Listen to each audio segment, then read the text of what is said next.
Hello students, good morning. இன்னைக்கு நம்ம module 6 AC circuits அந்த chapterல இருந்து questions பார்க்க போறோம். Question number 1. What is the unit of susceptance அப்படின்னு கேட்டிருக்காங்க.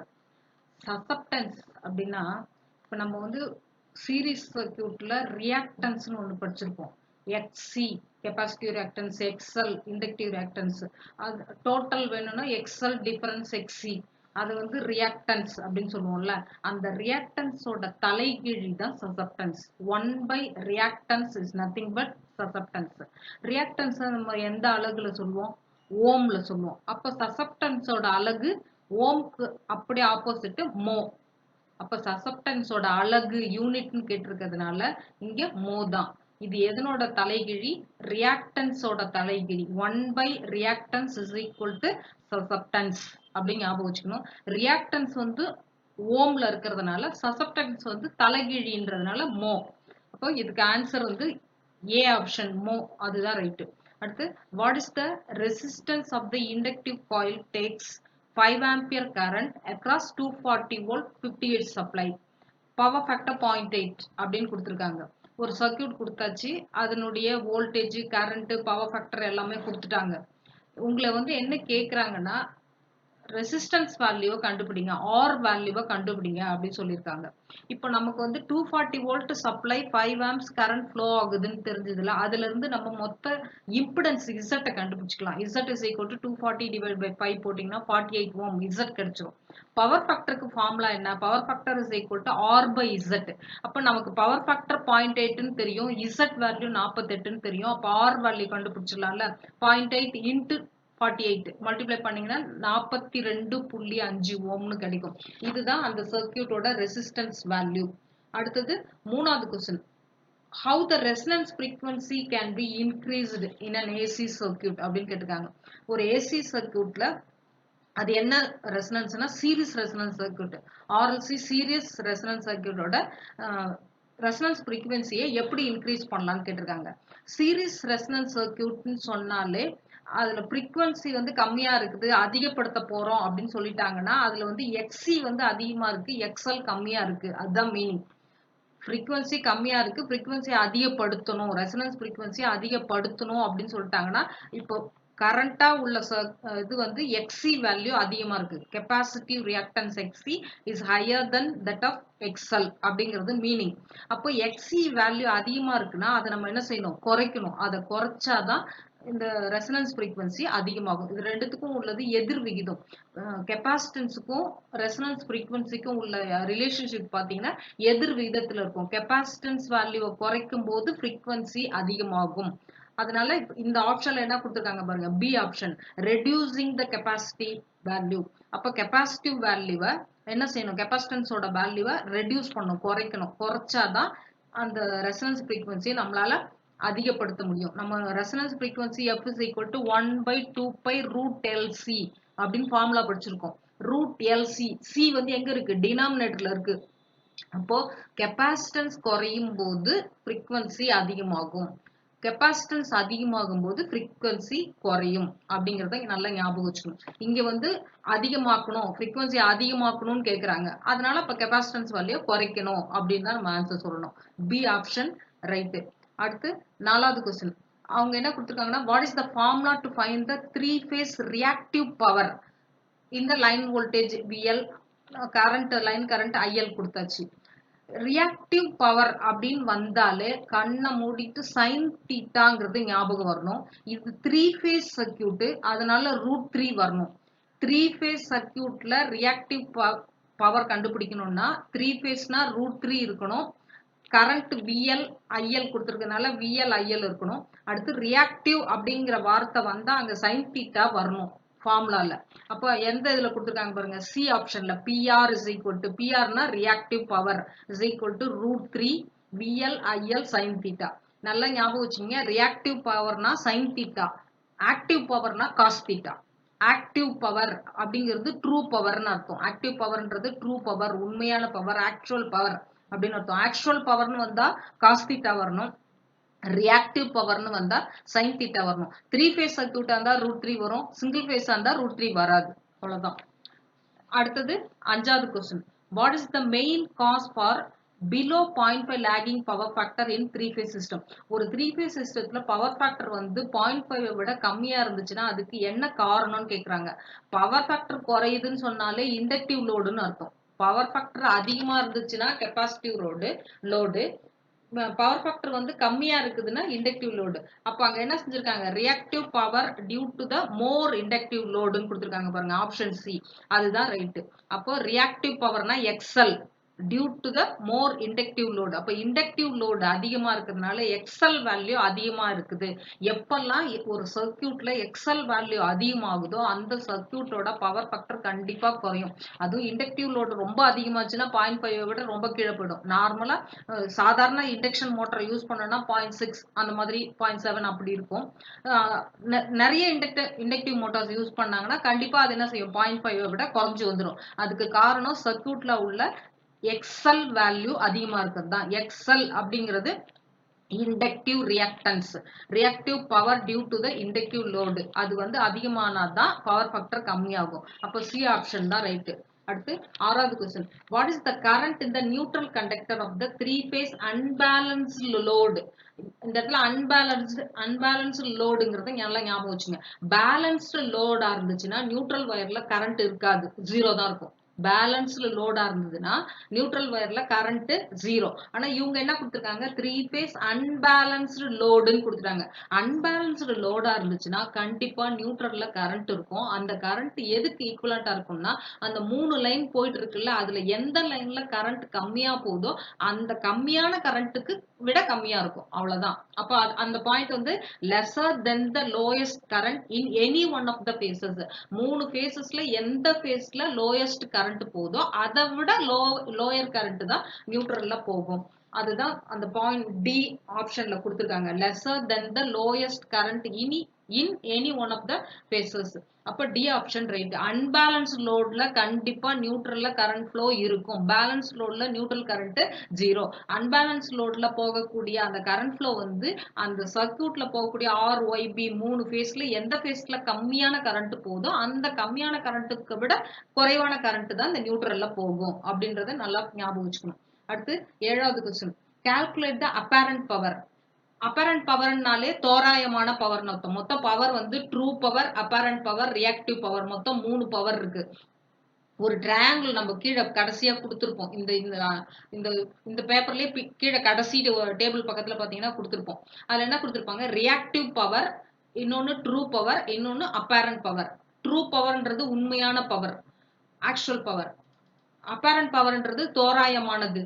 அப்பேரண்ட் பவர் கால்குலேட் பண்ணும்போது அதுல அந்த பவர் ஃபேக்டர்லாம் எதுவுமே வராது. சைன் தீட்டா, காஸ் தீட்டா எதுவுமே இல்லாம இருந்துச்சுன்னா அதுக்கு பேர் apparent power. Apparent power of the single phase circuit வந்து VI. 3-phase சர்க்யூட்டா இருந்ததுன்னா √3 VI. √3னா 1.732. √3 VIன்றது அப்பேரண்ட் பவருக்கு ஃபார்முலா 3 ஃபேஸ்ல. சிங்கிள் ஃபேஸா இருந்ததுன்னா VI ஃபார்முலா. இவங்க கொடுத்துருக்கிறது என்ன கொடுத்துருக்காங்க, 3 ஃபேஸ்ன்னு சொல்லிட்டாங்க. அப்போ 1.732 √3 இன்ட்டு VI, இதுதான் ஃபார்முலா. அதுல V ஓட மதிப்பு 415, I ஓட மதிப்பு 16. அது எல்லாத்தையும் போட்டு மல்டிப்ளை பண்ணீங்கன்னா பவர் வந்து எவ்வளவு கிடைக்கும், 11500 வோல்ட் ஆம்பியர்னு கிடைக்கும். அது கிலோ வோல்ட் 1000 வகுக்கும் போது 11.5 kVA கிடைக்குது. அது ஆப்ஷன் B ல இருக்கு. ஓகேவா, அப்பேரண்ட் பவர் கண்டுபிடிச்சாச்சு 3-phase சர்க்யூட்டுக்கு. அடுத்தது, what will be the readings of the 2 watt meter. 2 watt meter connect பண்ணி ஒரு 3-phase சர்க்யூட்டோட பவரை மெஷர் பண்றாங்க. அப்போ பவர் ஃபேக்டர் வந்து எப்படி இருக்கும் அப்படின்னு கேக்குறாங்க. பவர் ஃபேக்டர் 0 இருந்தால் அந்த 2 வாட் மீட்டர் ரீடிங் காமிக்குது இல்ல, அதுல வந்து பவர் ஃபேக்டர் 0 அப்படின்னு இருந்துச்சுன்னா 2 வாட் மீட்டர் எப்படி ரீடிங் காட்டுன்னு கொடுத்துருக்காங்க. இதுக்கு வந்து நான் ஒரு டேபிள் கீழே கொடுத்துருக்கேன் பாருங்க. 2 வாட் மீட்டர் மெத்தடை யூஸ் பண்ணி பவரை அளக்கும் போது பவர் ஃபேக்டரையும் நம்ம கண்டுபிடிச்சிக்கலாம் அப்படின்னு சொல்லியிருப்பாங்க. அதுல வந்து ஆப்ஷன் வந்து அஞ்சாவது பாயிண்ட் பாருங்க. அஞ்சாவது பாயிண்ட்ல என்ன கொடுத்துருக்காங்கன்னா, 2 வாட் மீட்டர் காட்டக்கூடிய ரீடிங் வந்து W1 is equal to W2 ரெண்டும் சமமா இருக்குது. ஆனா எப்படி இருக்கு, ரீடிங் வந்து ஒரு ரீடிங் வந்து பாசிட்டிவாவும் இன்னொரு ரீடிங் வந்து நெகட்டிவா ஆப்போசிட் சைன்ல இருக்கும் போதுதான் உங்களுக்கு பவர் ஃபேக்டர் 0வா இருக்கும். அஞ்சாவது ஆப்ஷன்ல power factor is equal to 0 when 2 watt meter readings W1 equal to W2 and 1 meter W1 is positive and W2 is negative அப்படின்னு கண்டிஷன் கொடுத்துருக்காங்க. ஏதாவது ஒரு மீட்டர் பாசிட்டிவ் ரீடிங்கும் இன்னொரு மீட்டர் நெகட்டிவ் ரீடிங்கும் காட்டணும். ஆனா ரெண்டுத்தோட வேல்யூ இருக்குல்ல, இது வந்து 5ன்னு காமிச்சுன்னா அதுவும் 5ன்னு காமிக்கணும். W1 W2 ஒரே அளவா இருக்கணும். ஆனா ரீடிங் சைன் மட்டும் மாறி இருக்கணும். ஆப்போசிட் சைன் இருந்துச்சுன்னா அப்போ பவர் ஃபேக்டர் 0ன்றதை நம்ம புரிஞ்சுக்கலாம். அதுதான் இங்க கொடுத்திருக்காங்க சி ஆப்ஷன்ல. W1 is equal to W2 ரெண்டும் ஈக்குவலா இருக்கு. W1 is equal to W2 but with opposite sign. ஒண்ணுக்கு ஒண்ணு சைன் மட்டும் மாறுது. ஒண்ணு வந்து பாசிட்டிவா இருந்ததுன்னா இன்னொரு W1 பாசிட்டிவா இருந்ததுன்னா W2 நெகட்டிவா இருக்கும். இந்த மாதிரி ஆப்போசிட் சைனா இருந்துச்சுன்னா அந்த பவர் ஃபேக்டர் வந்து அந்த நேரத்துல அந்த சர்க்யூட்டோட பவர் ஃபேக்டர் வந்து 0வா இருக்கும். அவங்க அதானே கேட்குறாங்க. பவர் ஃபேக்டர் 0வா இருக்கும்போது வாட் மீட்டர் கண்டிஷன் எப்படி இருக்குன்னு கேட்குறாங்க. வாட் மீட்டர் கண்டிஷன் வந்து ரெண்டு ரீடிங்கும் ஈக்குவலா இருக்கும். ஆனா ஆப்போசிட் சைன்ல இருக்கும். C option right. அடுத்தது what is the maximum value of the voltage 240 volt RMS. RMS வோல்டேஜை நம்மகிட்ட கொடுத்துட்டாங்க. பீக் வோல்டேஜை கேட்குறாங்க. நமக்கு ஃபார்முலா என்ன தெரியும்? RMS is equal to VP divided by √2 அப்படின்னு தெரியும். இந்த இடத்துல ஆர்எம்எஸ் வேல்யூ வந்து 240 நமக்கு தெரியும். அப்போ என்ன செய்யணும்? அந்த √2ஆல மல்டிப்ளை பண்ணணும். √2க்கு வேல்யூ வந்து 1.414. அதால மல்டிப்ளை பண்ணீங்கன்னாக்கா உங்களுக்கு பீக் வேல்யூ கிடைச்சிடும். மேக்ஸிமம் வேல்யூ கிடைச்சிடும். 339.5 அப்படின்னு கிடைச்சிருக்கு பாருங்க. அது ஆப்ஷன் சி. அடுத்தது what is the formula to calculate the 3 phase active power. Active power அப்படின்னு சொன்னாலே காஸ் தீட்டா வரணும். 3 ஃபேஸ் சர்க்யூட் இருக்கிறதுனால √3 வரணும். மறுபடியும் வோல்டேஜ் கரண்ட் ரெண்டுமே அதுல வந்துடும். அப்ப √3 VL IL காஸ் தீட்டா. இதுதான் என்னது? 3 ஃபேஸ் ஆக்டிவ் பவரோட ஃபார்முலா. நல்லா ஞாபகம் வச்சுங்க. ஆக்டிவ் பவர்னா காஸ் தீட்டா வரணும். ரியாக்டிவ் பவர்னா சைன் தீட்டா வரணும். அப்பேரண்ட் பவர்னா எந்த தீட்டாவும் வராது. சைன் தீட்டா காஸ் தீட்டா எதுவுமே இல்லாம இருக்கும். அதுதான் அப்பேரண்ட் பவர். இப்போ 10வது क्वेश्चनக்கு ஆன்சர் வந்து P is equal to √3 VL IL cos theta. Active power கேட்டிருக்காங்க. அடுத்து 11வது question. What is the formula for reactive power? இது வந்து ஒரு single phase AC circuit. Single phase AC சர்க்யூட்ல ரியாக்டிவ் பவர், ரியாக்டிவ் என்ற வார்த்தை வந்தாலே சைன் தீட்டா வரணும். சிங்கிள் ஃபேஸ்ங்கிறதுனால VI சைன் தீட்டா. √3 கிடையாது. அப்ப reactive power of the single phase circuit PR is equal to VI sine theta. அதுதான் ரைட். Option D. அடுத்து 12வது क्वेश्चन. இதுல வந்து என்ன கேக்குறாங்க? Calculate the impedance. அந்த சர்க்யூட் அவங்களே கொடுத்துட்டாங்க. RLC 3 கனெக்ட் பண்ணிருக்காங்க. R ஓட வேல்யூ 5 ஓம் கொடுத்தாச்சு. XL 36 ஓம் கொடுத்தாச்சு. XC 24 ஓம் கொடுத்தாச்சு. இம்பிடன்ஸை கண்டுபிடிங்கன்னு சொல்றாங்க. நமக்கு இம்பிடன்ஸ் கண்டுபிடிக்கிறது ஃபார்முலா என்ன? Z² is equal to R² plus XL difference XC whole ஸ்கொயர்னு தெரியும். இதுல XL வந்து எவ்வளவு? 36, XC 24. ரெண்டுத்தையும் மைனஸ் பண்ணீங்கன்னா 12ன்னு கிடைச்சிரும். R வந்து 5ன்னு கொடுத்துருக்காங்க. 5 ஓம்னு. அப்போ R²னா 5 25 பிளஸ் 12 12 144. ரெண்டுத்தையும் ஆட் பண்ணீங்கன்னா 169. Z² is equal to 169னா Z is equal to square root of 169. அப்போ 13 ஓம் கிடைக்கும். அதுதான் ஆன்சர். அடுத்தது 13வது question. What is the phase displacement in a single phase AC circuit? Single phase AC circuitனாலே phase angle difference. Phase displacement கேட்டா கண்ண முடின்னு 90 degree தான் போடணும். நம்ம winding பண்ணும்போதே படிச்சிருப்போம். ஸ்டார்டிங் வைண்டிங்க்கும் மெயின் வைண்டிங்க்கும் இடையில ஃபேஸ் ஆங்கிள் டிஃபரன்ஸ் 90 டிகிரி வரணும்.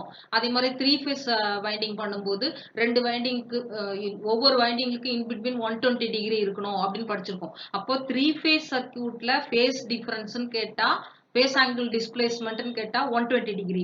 சிங்கிள் ஃபேஸ் சர்க்யூட்ல ஃபேஸ் டிஸ்பிளேஸ்மெண்ட் கேட்டா 90 டிகிரி. இங்க சிங்கிள் ஃபேஸ் தான் கேட்டிருக்காங்க. அதனால 90 டிகிரி தான் ரைட்டு. அடுத்தது 14வது क्वेश्चन. 14வது क्वेश्चन என்ன கொடுத்திருக்காங்கன்னா what is the relation between line voltage VL and phase voltage VP in star system?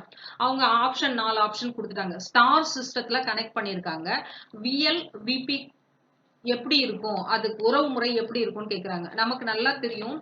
Delta கனெக்ஷன்னா லைன் வோல்டேஜும் ஃபேஸ் வோல்டேஜும் சமம். Line current is equal to √3 times phase current. அதே மாதிரி ஸ்டார் கனெக்டட் சிஸ்டம்ல line voltage is equal to √3 times phase voltage. Line current is equal to phase current. இந்த condition நல்லா மனப்பாடம் பண்ணி வச்சுக்கணும். ஸ்டார்னா ரெண்டு கரண்ட்டும் சமம். Line current is equal to phase current. அதே மாதிரி டெல்டானா ரெண்டு வோல்டேஜ் சமம். Line voltage is equal to face voltage. Line voltage is equal to face voltage. அது எதுல? டெல்டால. கரண்ட் சமம் எதுல? ஸ்டார்ல. இப்போ இவங்க என்ன கொடுத்துருக்காங்க?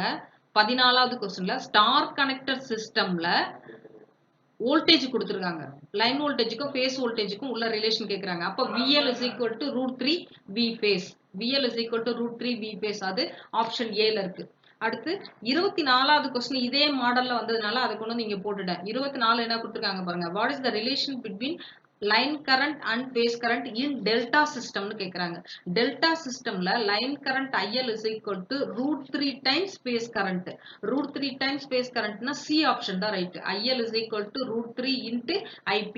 அதுதான் இங்க ரைட்டு.